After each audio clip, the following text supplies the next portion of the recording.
I don't know what other prayer I could have prayed for my marriage to be saved. I truly don't. I prayed every prayer I knew to pray. And it wasn't. And I remember when I went and saw War Room, Philly and I left the theater, and I said, babe, what about when those of us who prayed and didn't get the miracle still lost the job? They still took the home away. The child still didn't come back to the Lord. The marriage still wasn't saved. The spouse still hasn't come. The dream still hasn't come to fruition.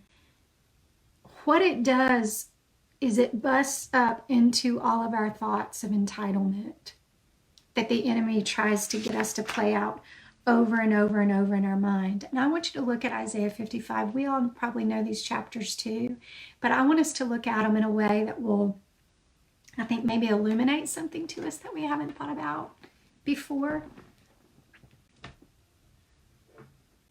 Isaiah 55, beginning with verse 7. It says, let the wicked forsake his way, and the unrighteous man his thoughts.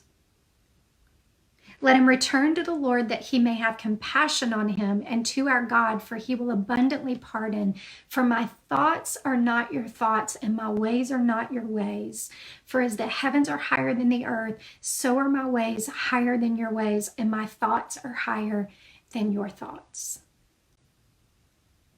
So what struck me a couple years ago when I read this that I had not ever seen before is that when I move to my thoughts and my ways, Scripture says it's wicked and unrighteous. And the reason that is because it doesn't produce anything good, because I'm not God. See, when you and I are in the middle of our stuff, and I know some of us, all of us are in this storm together, but some of our boats look different right now. We're traveling in different boats. Some of us are maybe in ships, and some of us feel like we're in a dinghy right now.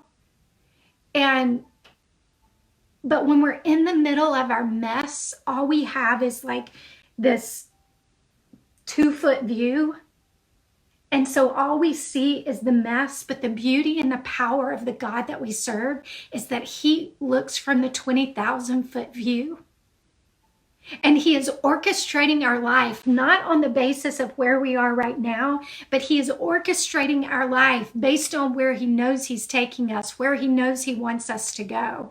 And that's why when we allow our disappointments to become the whole of our story, then we are limiting the beauty and the power of a living Christ, a resurrected Jesus, who is bigger than any disappointment we've ever had.